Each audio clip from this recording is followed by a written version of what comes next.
O calor do deserto era implacável.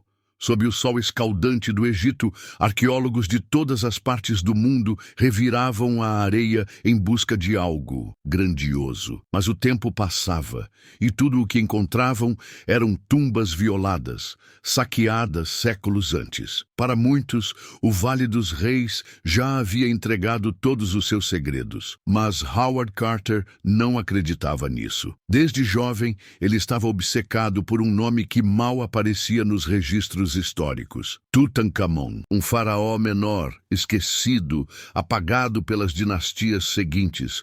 E se sua tumba ainda estivesse ali, intocada? Por anos, Carter vasculhou cada palmo do vale, guiado mais pela intuição do que por provas concretas. Mas com cada escavação fracassada, a pressão aumentava. Lord Carnarvon, o aristocrata britânico que financiava sua busca, já estava cansado de investir em promessas vazias. Ele deu um ultimato: mais um ano, ou o financiamento acabaria. A contagem regressiva havia começado. O tempo era curto, mas Carter se recusava a aceitar a derrota. E no último fio de esperança, no último local possível, uma simples escavação na areia revelou algo que mudaria a história para sempre. No silêncio abafado do deserto, os operários mal podiam acreditar no que viam. Um degrau, depois outro, depois mais um. A escavação havia revelado uma escadaria esculpida na rocha, descendo rumo ao desconhecido. Howard Carter sentiu o coração disparar. Seria aquilo o que ele esperava há anos. Com mãos trêmulas, ele ordenou que cavassem mais. A cada camada de areia removida, o caminho ficava mais claro, até que no fim da escada surgiu uma porta selada. E ali, marcados na argila seca, estavam os cartuchos reais. Tutankhamon. O mundo ao redor pareceu se dissolver. Carter sabia exatamente o que aquilo significava. Todas as outras tumbas do Vale dos Reis já haviam sido saqueadas séculos antes. Mas aquela estava intacta. A notícia correu rápido. Lord Carnarvon foi chamado às pressas da Inglaterra para presenciar a abertura oficial. Dias depois, com tochas acesas ao redor e o ar carregado de expectativa, Carter segurou uma ferramenta e fez um pequeno furo na porta selada. Então, enfiou uma vela pelo buraco e espiou para dentro. Os olhos se ajustaram à escuridão. O brilho dourado refletiu de todas as direções. Objetos, estátuas, carruagens, tesouros acumulados há mais de 0 anos. Você vê algo? Perguntou Carnarvon, a voz ansiosa. E Carter respondeu, quase sem fôlego: sim, coisas maravilhosas. Mas aquilo era só o começo. Porque, entre todos os artefatos reluzentes daquela tumba, havia algo invisível à primeira vista. Algo que despertava murmúrios e olhares inquietos entre os trabalhadores egípcios. A maldição dos faraós. O ar dentro da tumba era pesado, denso, como se o tempo tivesse parado ali dentro. Nada havia sido tocado por mais de 3.000 anos.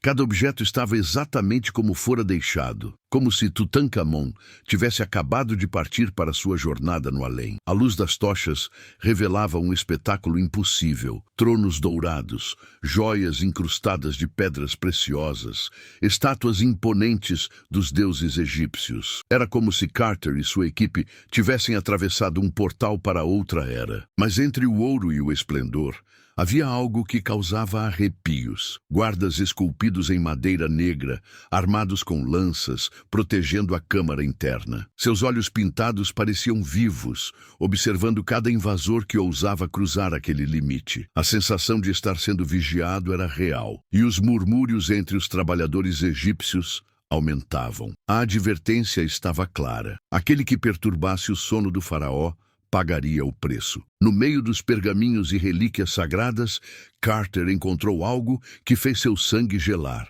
Uma inscrição, parcialmente escondida, trazia palavras que pareciam ecoar dentro da tumba. A morte virá com asas velozes para aqueles que perturbarem o descanso do faraó. O silêncio foi absoluto. O único som era o das chamas tremulando na penumbra. Mas Carter ignorou o aviso. Afinal, ele era um homem da ciência e não de superstições. O que ele não sabia é que, se do lado de fora da tumba, um relógio pararia de funcionar no exato momento em que o lacre fosse quebrado, e poucos dias depois, o primeiro homem cairia. Era apenas uma coincidência. Só podia ser. Foi o que Howard Carter repetiu para si mesmo quando soube da notícia. Poucos dias após a abertura da tumba, Lord Carnarvon, o próprio financiador da expedição, morreu subitamente no Cairo. Uma febre violenta, calafrios, delírios. Os médicos culparam uma infecção, mas as ruas murmuravam outra explicação. A maldição do faraó havia começado a cobrar seu preço. Os jornais ao redor do mundo se agarraram à história como abutres. Manchetes falavam de um castigo dos mortos, um aviso do além. Alguns afirmavam que, no momento exato da morte de Carnarvon, as luzes do Cairo piscavam misteriosamente e seu cachorro, na Inglaterra, soltava um uivo longo antes de cair morto, e não parou por aí. Outros membros da expedição começaram a sucumbir de formas inexplicáveis. Doenças raras, acidentes bizarros, mortes repentinas. Até mesmo visitantes ocasionais da tumba pareciam marcados. A cada novo óbito, a lenda crescia. Mas Carter se recusava a acreditar. Para ele, a única coisa que importava era o que estava atrás da próxima parede selada, porque a sala que haviam encontrado até agora era apenas o começo. O verdadeiro segredo ainda estava oculto, e ele estava prestes a ser revelado. O coração de Carter batia forte.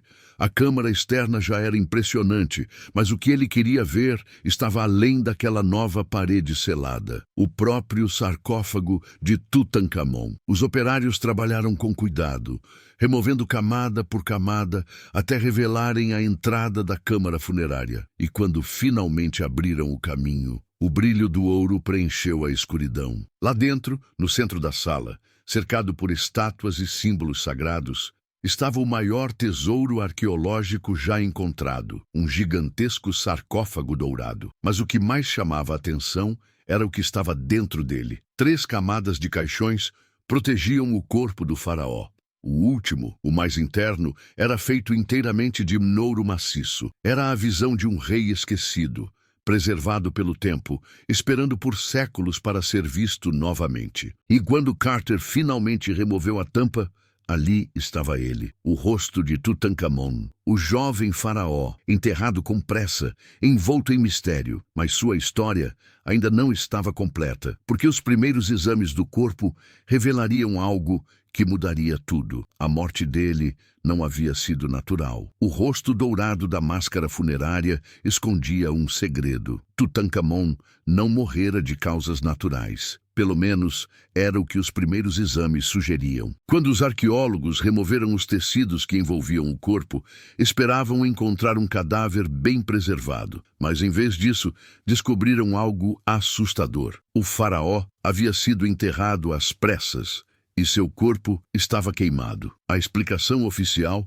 veio depois. Uma reação química entre os óleos usados na mumificação e o oxigênio poderia ter causado a carbonização do corpo. Mas, para muitos, aquilo era um sinal de algo muito maior. Uma conspiração real. Um assassinato. Fraturas no crânio e nos ossos das pernas levantaram suspeitas. Teria ele sido envenenado, golpeado ou morrido em um acidente que, na verdade, encobria um crime? A ausência de registros sobre sua morte e a pressa em enterrá-lo indicavam que alguém queria apagar sua história. Mas por quê? Quem teria interesse em silenciar o jovem rei? As respostas estavam enterradas em séculos de mistério. Mas o legado de Tutankhamon e o eco de sua maldição jamais seriam esquecidos. Porque mesmo depois de 3.000 anos, seu nome ainda assombra aqueles que ousam desafiá-lo. Tutankhamon era um faraó menor, esquecido pelo tempo, enterrado às pressas e apagado dos registros históricos. Mas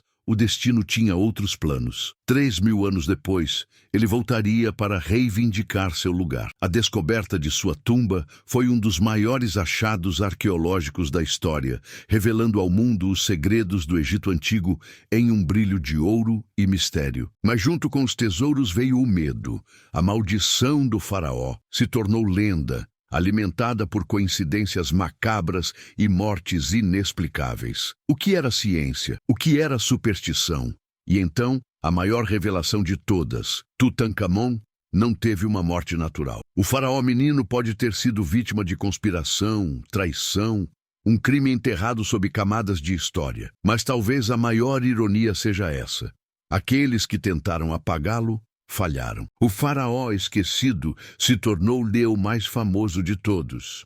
Seu nome ecoa até hoje, e sua imagem, imortalizada na icônica máscara dourada, permanece como um símbolo da grandiosidade e do mistério do Egito Antigo. Porque, no fim, a morte não foi o fim para Tutankhamon. Foi apenas o começo de sua verdadeira imortalidade.